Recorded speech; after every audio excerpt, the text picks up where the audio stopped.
Hello everybody, it's Miss Sydney here with another Wandering Wednesdays. This week we are going to talk about SARS, MERS, and COVID. Now, those are all parts of viruses. Someone who studies viruses is called a virologist. I just found this out. I think that's a really cool name for a scientist that study viruses. We're going to be talking about these three different parts of viruses today and how they can be combined to make other sicknesses. I'm going to talk about MERS first. MERS is MERS. It stands for Middle East Respiratory Syndrome.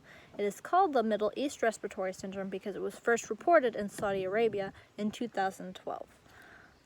All cases are linked to the Arabian Peninsula, which means anyone that goes to the Arabian Peninsula is at risk of getting MERS. There's no vaccine or treatment for it right now. We are still looking for vaccines and treatments for it. We're still trying to make it. It's just kind of hard when, although it still happens, it's not very many people.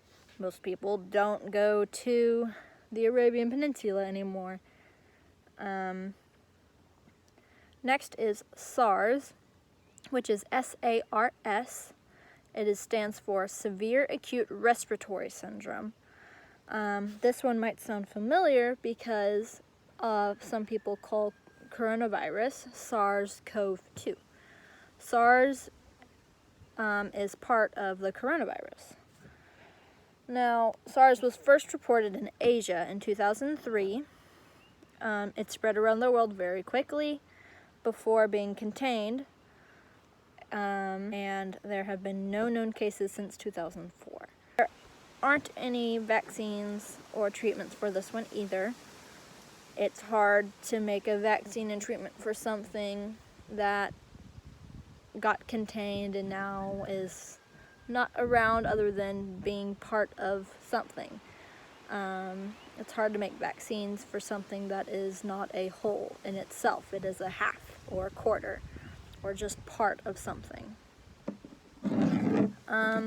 They are still working on a SARS treatment though, because like I said, SARS is still part of viruses, and if we can get a vaccine for that part of the virus, maybe we can make a vaccine for the whole virus. Next is COVID, COVID. The CO stands for corona, VI stands for virus, and the D stands for disease. So together it is coronavirus disease. Now, it's been around for a while, usually just on its own as a cold. It usually is combined with SARS or MERS. Those two usually combine, or they usually combine with COVID. SARS and MERS don't usually combine with each other because they are so alike. But COVID has been around for a while. It has four different ranges of it. There's an alpha, a beta, a gamma, and a delta range. Most ranges, though, are alpha or beta. There's very rarely a gamma or a delta. People commonly get infected by it with the coronavirus, but the types are like a cold. These types are 229E, NL63, OC43, and HKU1. All of these are like different strands of the cold. It's very... What are you growling about, huh? My dog is growling. Now, animals have coronavirus. Animals have their own strain of viruses like us humans do. A lot of our human viruses come from animals. That's what happened with the coronavirus going around right now. It was in a bat, and someone ate the bat, and the bat was sick, and we didn't know it, and now we have the coronavirus. So COVID mutated. It mutated from being an animal-only virus to being able to affect people, which kind of sucks. People call COVID-19 because it is mostly COVID, because it comes from an animal. and 19 because it was found in 2019. The first case is speculated to have happened about November, sometime in November, early November of 2019, but there were no reports until December of 2019, like the end of December. China did not tell the rest of the world about it because they thought it was just another simple thing that they could handle, and it turned out to be a pandemic, and lots of people got sick from it there. So that's when they decided to report to the rest of the world about what's going on. They had a pneumonia-like disease happening, a flu-like disease happening that wasn't pneumonia or the flu. And at that time, no one was dying from it yet. So nobody saw it as a huge deal, but the rest of the world was starting to get prepared come the very beginning of 2020. It was not considered a pandemic until March 11th, 2020, which is crazy to me because it started really affecting the world sooner than that, and we should have called it a pandemic before that so we could have gotten it under control sooner. But it is what it is. I'm not the government. I can't tell people what to do.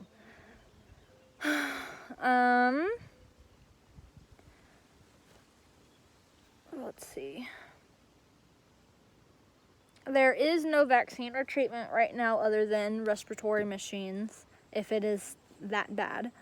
But people, the virologists are working very hard to find a vaccine, to find a way to help treat COVID-19 patients and help prevent further spread of this virus. Until then, we really need to continue washing our hands.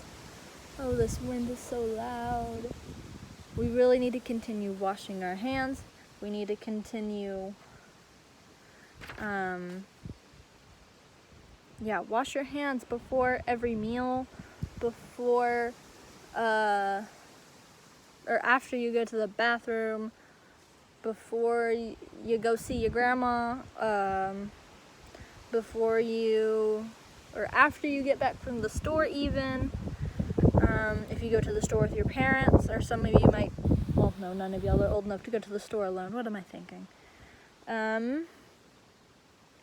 Anytime you feel like you might need to wash your hands, please wash your hands. And wash them for 20 seconds or more. Sing a little song. Most people say sing the ABCs. I know my 5th graders and 4th graders out there are probably, and 3rd graders are probably going to think that's too childish. I don't want to sing my ABCs when I wash my hands. So I challenge you who don't want to sing your ABCs when you wash your hands, make your own song. Write a song to wash your hands to. And parents, if they do that, please leave their song in the comments. I would absolutely love to see what they wrote. Anyways, always remember to take precautions to keep yourself and others safe.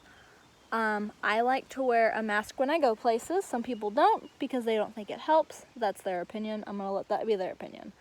I have a pink mask that was made for me. It has a filter in it and everything.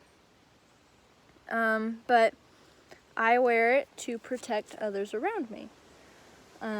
Because although some people say it does not protect you from getting it if someone's around you without a mask coughing and they have it and they're out at the store, they say that's not going to protect you. But say I have it and I don't know I have it and I cough, but I'm wearing my mask. My germs are going to stay with me, not spread to somebody else. So I think we need to take precautions to protect others as well as ourselves. Although some people really don't like masks, which is fine. I get it. They're very hard to breathe in. They make my glasses go down like this, like a grandma. But we need to think about how to keep others safe and healthy. Not only our family members, but people that we see at the grocery store all the time. All the healthcare workers that are working so hard to keep people who are sick healthy, or to keep them safe and keep them healthy. and think about all the grocery store workers that are still working while all of this is going on, and the people who are working at restaurants delivering food and stuff. We need to keep them safe so they can keep helping us. There's so many different types of essential workers right now that we need to think about to keep safe, because without them we wouldn't be able to do anything right now. If there were no nurses and doctors, we wouldn't have people to take care of our sick family members and our sick friends. We wouldn't have people to help us find groceries. We wouldn't have people putting toilet paper on the shelves for us and food on the shelves for us at the grocery store. There's so many workers that are so essential that I think the world didn't realize were essential until now. And to any parents who are essential workers, thank you so much for what you do. Thank you for keeping this country going as it is going, as best as it can go right now. I hope y'all are taking the correct precautions to protect yourselves and protect others. I'm gonna stop that rant because I could just keep going and thanking people, because I'm genuinely thankful for the workers we have. Update on the bread. I don't think I did this correctly because I think it should be growing mold by now and they're not. So I put them in the window to figure out, to see if maybe that'll help. I might just make toast in a bag. That's kind of hard and old. I don't know what's gonna happen with that. But my challenge for y'all to do is make your own 20-second washing your hands song. I'm gonna put a link in the description to a song I think is really cute that I like to wash my hands to. It's a very catchy thing, and if you know how to whistle, it's very fun. Oh, an update. I can't remember if I've told y'all about when me and my brother, we planted seeds in March, and it took them forever to start growing. It was like a mixed bag of different types of succulents. As you can see on my shirt, I really like cactuses and succulents. And they started growing, so I'm going to put pictures of me and my brother planting those in pots, and we're starting to keep them outside because they've grown. I named mine Linus and Peanut, and only one of my brothers grew. So his one that he named the least favorite child. I've got a really weird brother. He named it the least favorite child, and it has grown. And so now least favorite child has his own pot. Is there anything else I need to update about? I don't think so. Alright, well, this is a short video. I'm sorry it's short. I have not had a lot of motivation lately. I think quarantine's getting to me. But we'll be back soon. And I miss y'all. And I miss seeing y'all's faces, and I cannot wait to give y'all hugs. And I really look forward to next year. To my 5th graders that are watching this, I miss y'all. I literally spent my whole entire day with y'all pretty much. And I'm sorry we don't get to finish 5th grade together. But when y'all go off to 6th grade, I wish y'all the best in 6th grade. You'll be on the same campus as my brother now. So if you ever see him wandering around as a 7th grader, then tell him hi. Tell him I saw your sister's video. But yeah, I miss y'all, and I miss the people I worked with. And I will see y'all next week. Goodbye.